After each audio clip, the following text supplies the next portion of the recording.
बिस्मिल्लाहिर्रहमानिर्रहीम। मैं आप लोगों को सुपर स्टडी चैनल पर खुशामदीद कहता हूँ।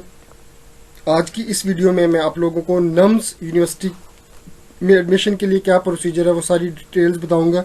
ये video FSc pre medical students के लिए बहुत इम्पोर्टेंट है। Being a pre medical student आप लोगों को पता होना चाहिए कि आप लोगों के पास क्या क्या ऑप्शंस अवेलेबल हैं और कौन से कॉलेज में एडमिशन के लिए कौन सा एंट्रेंस टेस्ट देना पड़ता है। तो नम्स से एफिलिएटेड कॉलेजेस कौन से हैं, उनमें कौन से प्रोग्राम ऑफर किए जा रहे हैं, उनमें एलिजिबिलिटी क्राइटेरिया क्या है, वेटेज फार्मूला यानी आपका मेरिट कैसे कैलकुलेट किया जाता है, टेस्ट फॉर्मेट क्या है और एडमिशन के लिए किस तरह से अप्लाई किया जाता है। ये सारी बातें मैं आप लोगों को आज इस वीडियो में बताऊंगा। इस वीडियो को एंड तक देखें तो इंशाल्लाह आप लोगों को ज़रूर इस फ़ायदा होगा। नम्स के जो कॉन्स्टिट्यूएंट इंस्टीट्यूट हैं उनमें आर्मी मेडिकल कॉलेज रावलपिंडी और armed forces post graduate medical institute Rawalpindi. इसी तरह से नम्स से जो अफिलिएटेड कॉलेजेस हैं उनमें सबसे पहले हमारे पास है CMH Lahore, Quetta Institute of Medical Sciences, CMH Multan, Wah Medical college,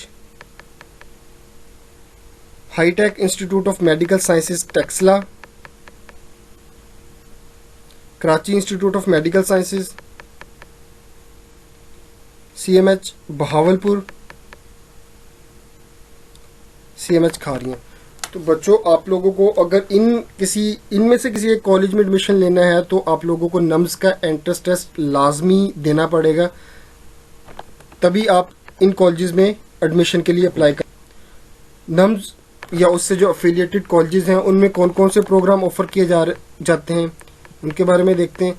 nums में MBBS, BDS, उसके अलावा कुछ अलाइड हेल्थ साइंसेज और बायोलॉजिकल साइंसेज से रिलेटेड BS के प्रोग्राम भी ऑफर किए जाते हैं, जैसा कि BS नर्सिंग है, BS cardiac perfusion, BS medical laboratory technology, BS medical imaging technology, BS biological sciences और BS पब्लिक हेल्थ साइंसेज के प्रोग्राम ऑफर किए जा रहे हैं।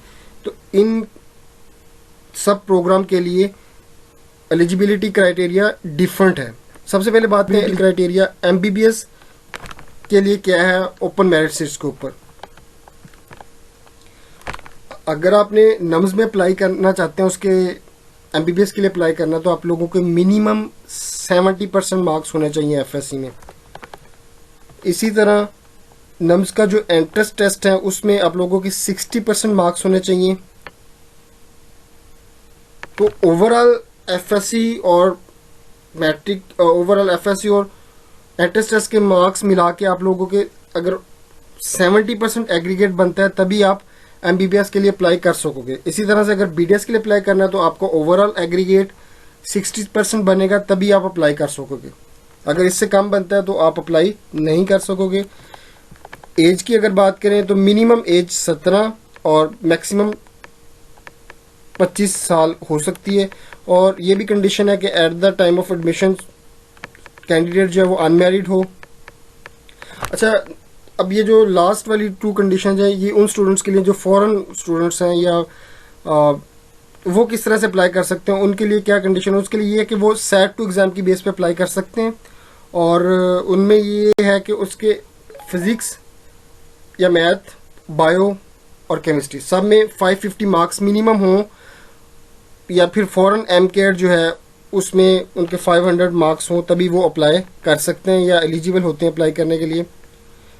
और मेन उनके पास इक्विवेलेंस भी होनी चाहिए जो कि IBCC की तरफ से इशू की जाती है। तो ये लास्ट वाले जो 2 पॉइंट्स हैं ये सिर्फ फॉरेन स्टूडेंट्स के लिए है, लोकल स्टूडेंट्स के लिए नहीं है ये पॉइंट्स।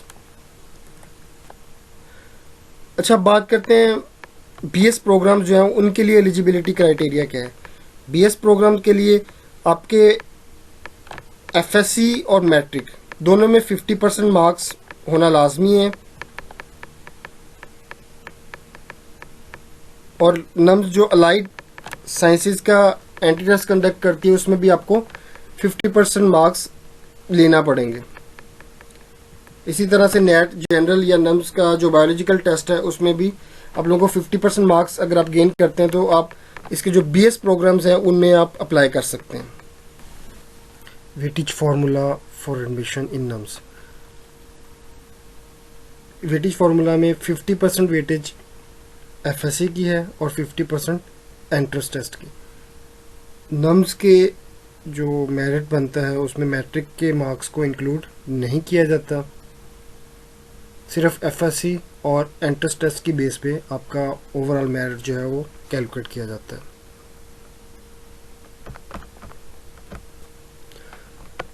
अगर नम्स के टेस्ट पैटर्न की बात करें तो इसमें टोटल 200 MCQs होते हैं।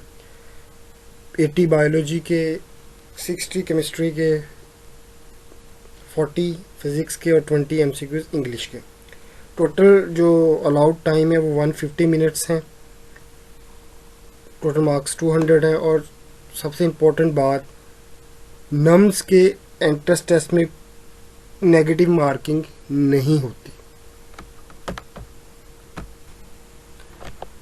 Final step is admission procedure. जब आप नम्स का एंट्रेंस टेस्ट दे देते हो तो उसके बाद न्यूज़पेपर में एडवर्टाइजमेंट आता है, फिर आपको नम्स की वेबसाइट पर जाके ऑनलाइन रजिस्ट्रेशन करनी होती है। ऑनलाइन रजिस्ट्रेशन के लिए आपके पास वैलिड ईमेल आईडी होना चाहिए। तो जब आप रजिस्ट्रेशन करते हो आपको लॉगिन आईडी और पासवर्ड मिल जाता है। तो इस लॉगिन आईडी और पासवर्ड को यूज़ करके आप दोबारा अपने इस ऑनलाइन फॉर्म को एक्सेस कर सकते हो। तो उसके बाद आप अपना फी इनवॉइस प्रिंट करके उसको पे करते हैं, तो जिससे आपका एडमिशन का प्रोसीजर स्टार्ट हो जाता है। एक बात जहन में रखें, नम्स का एडमिशन फॉर्म फिल करते हुए आपको बहुत ज़्यादा केयरफुल रहने की ज़रूरत है। उसकी वजह ये कि इसमें एडिट की ऑप्शन नहीं होती। एक दफ़ा आप फॉर्म सबमिट करवा देंगे तो फिर आप उसको एडिट नहीं कर सकेंगे। बहरहाल एक ये ऑप्शन अवेलेबल होती है कि जो अगर कोई इशू हो गया तो आप उसको फीडबैक फॉर्म पे लिख के नम्स को सेपरेटली सेंड कर दें। तो इस सारे झंझट में पढ़ने की बजाय बेहतर है कि आप पहली दफ़ा ही या जब फॉर्म सबमिट करने लगे उसको अच्छे तरीके से पढ़ लें ताकि आपको कोई प्रॉब्लम ना हो। एक बहुत ज़रूरी बात, नम्स से जितने भी एफिलिएटेड कॉलेजेस हैं तो आपको हर एक का अलहदा से प्रोस्पेक्टस लेना पड़ेगा और अलहदा से एप्लीकेशन देना पड़ेगी। एक एप्लीकेशन या एक प्रोस्पेक्टस से आप सारे कॉलेजेस में अप्लाई नहीं कर सकते। तो इसलिए आपको हर एक कॉलेज में सेपरेटली अप्लाई करना होगा। उम्मीद करके आपको ये वीडियो पसंद आई होगी। मेरे चैनल को सब्सक्राइब करें। शुक्रिया। अल्लाह हाफिज़।